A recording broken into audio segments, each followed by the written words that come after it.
ನಮಸ್ಕಾರ ವೀಕ್ಷಕರೇ, ಆರ್ಬಿಟ್ ಮತ್ತು ಸೇವಾ ಸಂಗಮ ಸಂಸ್ಥೆಗಳ ಕಾರ್ಯಕ್ರಮಗಳ ವಾರದ ಮುಖ್ಯಾಂಶಗಳು. ಜೂನ್ 10ರಂದು ಹುಮ್ನಾಬಾದ್ ತಾಲೂಕಿನ ಶಕ್ಕರಗಂಜವಾಡಿ ಗ್ರಾಮದ ಗುಲಾಬಿ ವಿಶೇಷ ವಿಕಲಚೇತನರ ಸಂಘದ ಸದಸ್ಯರೊಂದಿಗೆ ಪರಿಸರ ದಿನಾಚರಣೆ ಆಚರಿಸಲಾಯಿತು. ಈ ಕಾರ್ಯಕ್ರಮಕ್ಕೆ ಆರ್ಬಿಟ್ ಸಂಸ್ಥೆಯ ಸಹ ನಿರ್ದೇಶಕರಾದ ಫಾದರ್ ವಿಜಯ್ ಕುಮಾರ್ ಮಾತನಾಡಿ, ಸಸಿಗಳನ್ನು ಬೆಳೆಸುವುದು, ಪರಿಸರವನ್ನು ಉಳಿಸುವುದು ನಮಗೆ ಬಹಳ ಮುಖ್ಯವಾಗಿದೆ. ಇತ್ತೀಚಿನ ದಿನಗಳಲ್ಲಿ ಪರಿಸರ ಬೆಳೆಸುವವರ ಸಂಖ್ಯೆ ಕಡಿಮೆ ಆಗುತ್ತಿದೆ. ಪ್ರತಿ ವರ್ಷ ಬಿಸಿಲಿನ ತಾಪಮಾನ ಹೆಚ್ಚುತ್ತಲೇ ಬರುತ್ತಿದೆ. ಆದ್ದರಿಂದ ಬೇಸಿಗೆ ಕಾಲದಲ್ಲಿ ನಾವು ತುಂಬ ಕಷ್ಟಪಡಬೇಕಾಗಿರುತ್ತದೆ.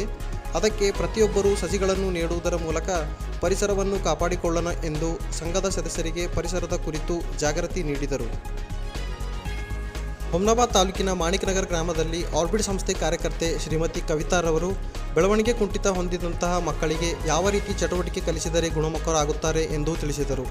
ಸಾಧನ ಸಲಕರಣೆಯಿಂದ ಆಗುವಂತಹ ಉಪಯೋಗಗಳ ಬಗ್ಗೆ ಹಾಗೂ UDID ಕಾರ್ಡ್, ಆಧಾರ್ ಕಾರ್ಡ್ ಬಗ್ಗೆ ಮಾಹಿತಿ ನೀಡಲಾಯಿತು.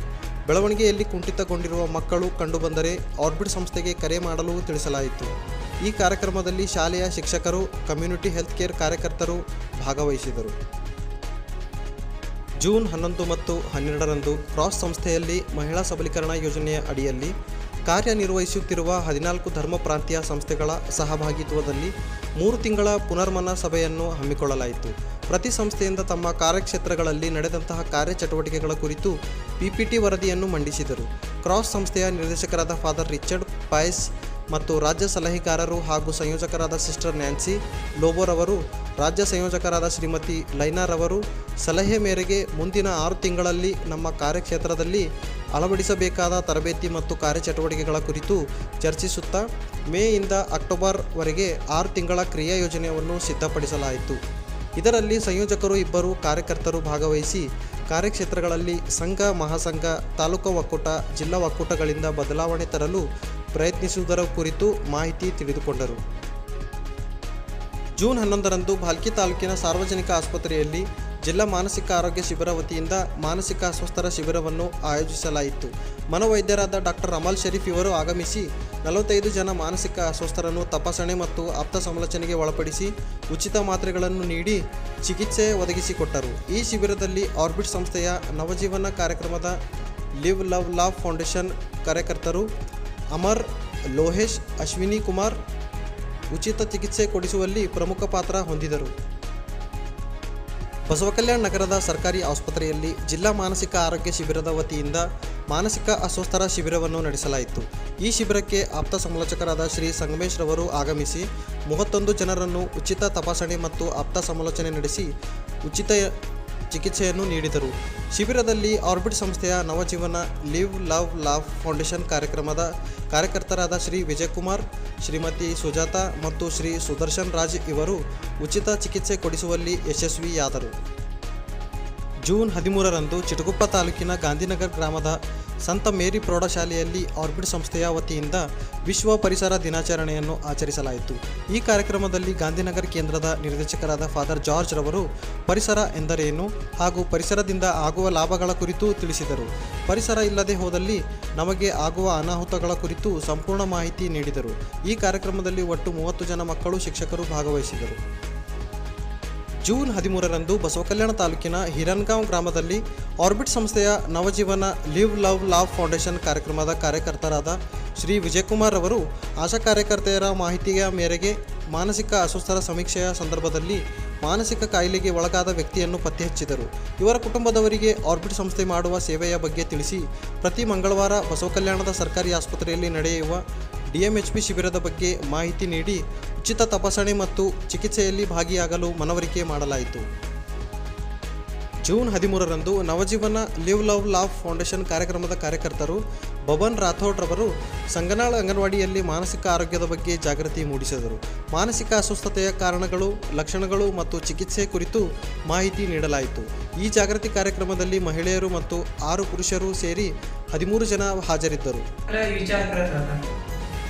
काही ते विचारामध्ये आपल्या काही गोष्टी फिक्स होऊन जातात. म्हणजे तिला म्हणतात आपण सर्किट झालं बाबा, वेळाईस करायचं, असं का बरं करावं, असं होतं. म्हणजे ते कसं होतं, कोणाची बायको मिळली, टेन्शन घेतलं, म्हणजे ते त्याच्या डोक्यात गुंगी आणि कोणाचं टेन्शन, मला शेत गेलं, हे गेलं, हां, मग तो ಜೂನ್ 14ರಂದು ಔರಾದ್ ತಾಲೂಕಿನ ಸಂತಪುರ ಪ್ರಾಥಮಿಕ ಕೇಂದ್ರದಲ್ಲಿ ಜಿಲ್ಲಾ ಮಾನಸಿಕ ಆರೋಗ್ಯ ಶಿಬಿರ ವತಿಯಿಂದ ಮಾನಸಿಕ ಅಸ್ವಸ್ಥರ ಶಿಬಿರವನ್ನು ಹಮ್ಮಿಕೊಳ್ಳಲಾಯಿತು.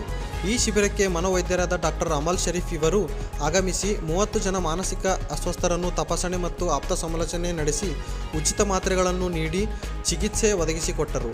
ಈ ಶಿಬಿರದಲ್ಲಿ ಆರ್ಬಿಟ್ ಸಂಸ್ಥೆಯ Navajeevan live love laugh foundation ಕಾರ್ಯಕ್ರಮದ ಕಾರ್ಯಕರ್ತರು ಯೋಹಾನ್, ಸಂಗೀತ, ಸುಖು ಉಚಿತ ಚಿಕಿತ್ಸೆ ಕೊಡಿಸುವಲ್ಲಿ ಭಾಗಿಯಾದರು.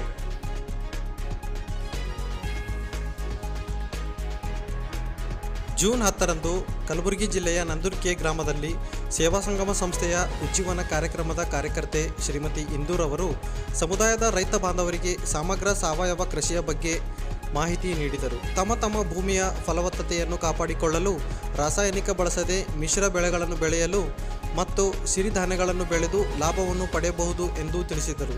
ಈ ಕಾರ್ಯಕ್ರಮದಲ್ಲಿ 20 ಜನರು ಭಾಗವಹಿಸಿದರು. 3 ಜನ ರೈತರು ಸಾವಯವ ಕೃಷಿಯನ್ನು ಬೆಳೆಸಲು ಮುಂದಾಗಿದ್ದಾರೆ. ಜೂನ್ 12ರಂದು ಕಲಬುರಗಿ ನಗರದಲ್ಲಿ ಸೇವಾ ಸಂಗಮ ಸಂಸ್ಥೆಯ ಹಾಗೂ ಅಜೀಂ ಪ್ರೇಮ್ಜಿ ಫೌಂಡೇಶನ್ ಸಂಯುಕ್ತಾಶ್ರಯದಲ್ಲಿ ಶೀಘ್ರ ಪತ್ತೆಹಚ್ಚುವಿಕೆ ಮತ್ತು ಆರಂಭಿಕ ಶಿಕ್ಷಣ ಕಾರ್ಯಕ್ರಮದ ಬೆಳವಣಿಗೆಯಲ್ಲಿ ಕುಂಠಿತ ಇರುವ ಮಕ್ಕಳ ಅಭಿವೃದ್ಧಿಗಾಗಿ ಅವರಿಗೆ ಒಂದೇ ಸೂರಿನಡಿ ಸಾಮಗ್ರಿ ಸಹಿತ ಉತ್ತೇಜಕ ಚಟುವಟಿಕೆಯನ್ನು ಒದಗಿಸುವ ಉದ್ದೇಶದಿಂದ ಚೇತನ ಕೇಂದ್ರವನ್ನು ಗುಲ್ಬರ್ಗ ಧರ್ಮಕ್ಷೇತ್ರದ ಧರ್ಮ ಅಧ್ಯಕ್ಷರು ಬಿಷಪ್ ರಾಬರ್ಟ್ ಮೈಕಲ್ ಮಿರಾಂದಾ ರವರು ಉದ್ಘಾಟಿಸಿದರು. ಕಲಬುರಗಿ ಧರ್ಮಕ್ಷೇತ್ರದ ಶ್ರೇಷ್ಠ ಗುರುಗಳಾದ ಫಾದರ್ ಸ್ಟ್ಯಾನಿ ಲೋಬೋ, ಸಂಸ್ಥೆಯ ನಿರ್ದೇಶಕರಾದ ಫಾದರ್ ವಿಕ್ಟರ್ ವಾಸ್, ಸಹ ನಿರ್ದೇಶಕರಾದ ಫಾದರ್ ದೀಪಕ್, ಫಾದರ್ ಪ್ರವೀಣ್, ಪ್ರಾಂಶುಪಾಲರು ಸೆಂಟ್ ಮೇರಿ ಕಾಲೇಜ್ ಫಾದರ್ ವಿಲ್ಸನ್, ಸಂಸ್ಥೆಯ ಸಿಬ್ಬಂದಿ ವರ್ಗದವರು, ಸೆಂಟ್ ಮೇರಿ ಸ್ಕೂಲ್ ಮಕ್ಕಳು, ಶಿಕ್ಷಕರು, ಬೆಳವಣಿಗೆಯಲ್ಲಿ ಕುಂಠಿತವಿರುವ ಮಕ್ಕಳು ಮತ್ತು ಅವರ ಪಾಲಕರು, ಸೇವಾ ಸಂಗಮ ಸಂಸ್ಥೆಯ ಸಿಬ್ಬಂದಿ ವರ್ಗದವರು ಈ ಸಂತೋಷದ ಕ್ಷಣಕ್ಕೆ ಸಾಕ್ಷಿಯಾಗಿದ್ದರು. ಜೂನ್ 12ರಂದು ಕಲಬುರಗಿ ನಗರದಲ್ಲಿ ಸೇವಾ ಸಂಗಮ ಸಂಸ್ಥೆ ಹಾಗೂ ಅಜೀಂ ಪ್ರೇಮ್ಜಿ ಫೌಂಡೇಶನ್ ಕಲಬುರಗಿ ರವರ ಸಂಯುಕ್ತಾಶ್ರಯದಲ್ಲಿ ಪ್ರಾರಂಭಗೊಂಡಿರುವ ಶೀಘ್ರ ಪತ್ತೆಹಚ್ಚುವಿಕೆ ಮತ್ತು ಆರಂಭಿಕ ಶಿಕ್ಷಣದ ಚೇತನ ಕೇಂದ್ರಕ್ಕೆ ಶ್ರೀ ಅನುರಾಗ್ ಬಿಹಾರ್ ಮುಖ್ಯ ಕಾರ್ಯನಿರ್ವಾಹಕ ಅಧಿಕಾರಿಗಳು ಅಜೀಂ ಪ್ರೇಮ್ಜಿ ಫೌಂಡೇಶನ್ ರವರು ಭೇಟಿ ನೀಡಿದಾಗ ಕೇಂದ್ರದಲ್ಲಿ ಬೆಳವಣಿಗೆಯಲ್ಲಿ ಕುಂಠಿತ ಇರುವ ಮಕ್ಕಳಿಗೆ ಉತ್ತೇಜಕ ಚಟುವಟಿಕೆಯನ್ನು ನೀಡುವ ಮೂಲಕ ಮಕ್ಕಳಲ್ಲಿ ಹೊಸ ಬದಲಾವಣೆಯನ್ನು ತರುವ ಕಾರ್ಯವನ್ನು ವೀಕ್ಷಿಸಿದರು. ಸೇವಾ ಸಂಗಮ ಸಂಸ್ಥೆಯ ಈ ಕಾರ್ಯದ ಕುರಿತು ಮಾತನಾಡುತ್ತಾ ಜನರ ಸೇವೆ ಜನಾರ್ದನ ಸೇವೆ ಎಂಬುದನ್ನು ತಿಳಿಸಿದರು.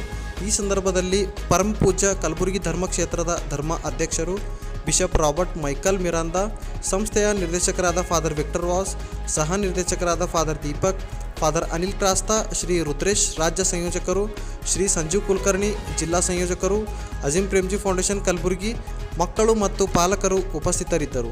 ಒಂದು ಪ್ರಾಜೆಕ್ಟ್ ಅಂತ ನಾನು ಭಾವಿಸ್ತಾ ಇಲ್ಲ. ಒಂದು ಪ್ರಾಜೆಕ್ಟ್ ನಡೀತಾ ಇದೆ ಇಲ್ಲ, ಇದೊಂದು ಮಾನವೀಯತೆಯನ್ನು ತೋರಿಸುವ ಕೆಲಸ. ನಮ್ಮ ಕ್ರೈಸ್ತ ಸಂಸ್ಥೆಗಳಂತೂ ಮಾನವೀಯತೆಗಾಗಿ ಈ ಸೇವೆಯನ್ನು ಮಾಡ್ತಾ ಇದ್ದೇವೆ.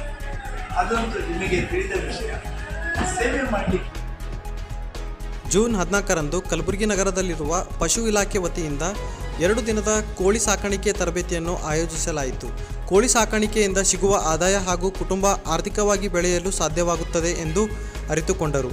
ಕಾರ್ಯಕ್ರಮದಲ್ಲಿ ಉಜ್ಜೀವನ ಕಾರ್ಯಕ್ರಮದ ಕಾರ್ಯಕರ್ತರಾದ ನಂದಿನಿ ಮತ್ತು ಇಂದುಮತಿ ಹಾಗೂ 12 ಜನ ಉಜ್ಜೀವನ ಕಾರ್ಯಕ್ರಮದ ಮಹಿಳಾ ಸ್ವಸಹಾಯ ಸಂಘದ ಸದಸ್ಯರು ಈ ತರಬೇತಿಯಲ್ಲಿ ಭಾಗವಹಿಸಿ ಮಾಹಿತಿಯನ್ನು ಪಡೆದುಕೊಂಡರು. ಜೂನ್ 14ರಂದು ಸೇವಾ ಸಂಗಮ ಸಂಸ್ಥೆಯ ಮತ್ತು ಅಜೀಂ ಪ್ರೇಮ್ಜಿ ಸಂಸ್ಥೆಯ ಸಹಯೋಗದಲ್ಲಿ ಶೀಘ್ರ ಪತ್ತೆಹಚ್ಚುವಿಕೆ ಮತ್ತು ಆರಂಭಿಕ ಶಿಕ್ಷಣದ ಅಡಿಯಲ್ಲಿ ಕಲಬುರಗಿ ನಗರ ಪ್ರದೇಶದಲ್ಲಿ ತಾಜ್ ನಗರ್ ಮುಸ್ಲಿಂ ಸಂಘ ಫಾತಿಮಾ ನಮಾಜ್ ಕೇಂದ್ರದಲ್ಲಿ ಬೆಳವಣಿಗೆಯಲ್ಲಿ ಕುಂಠಿತವಿರುವ ಮಕ್ಕಳನ್ನು ಹೇಗೆ ಶೀಘ್ರವಾಗಿ ಪತ್ತೆಹಚ್ಚಬಹುದು ಎಂದು ತಿಳಿಸಿದರು. ಸಂಸ್ಥೆಯವರು ಯಾವ ರೀತಿ ಮಕ್ಕಳಿಗೆ ಚಟುವಟಿಕೆಗಳನ್ನು ನೀಡುತ್ತಾರೆ ಎಂದು ಫಾತಿಮಾ ನಮಾಜ್ ಕೇಂದ್ರದ ಕಾರ್ಪೊರೇಟರ್ ಮೊಹಮ್ಮದ್ ರೆಹಮಾನ್ ರವರು ನಮ್ಮ ಸಂಸ್ಥೆಯ ಸೇವೆಯ ಕುರಿತು ಅರಿವು ಮೂಡಿಸಿದರು. ಸಂಸ್ಥೆಯ ಕಾರ್ಯಕರ್ತರಾದ ಲಕ್ಷ್ಮಣ್ ರಾವ್ ಅವರು ಪ್ಯಾಂಪ್ಲೆಟ್ ಕೊಟ್ಟು ಜನರಿಗೆ ಮಾಹಿತಿ ನೀಡಿದರು. ಈ ಒಂದು ಅರಿವು ಕಾರ್ಯಕ್ರಮದಲ್ಲಿ ಸುಮಾರು 150 ಜನ ಭಾಗವಹಿಸಿದರು.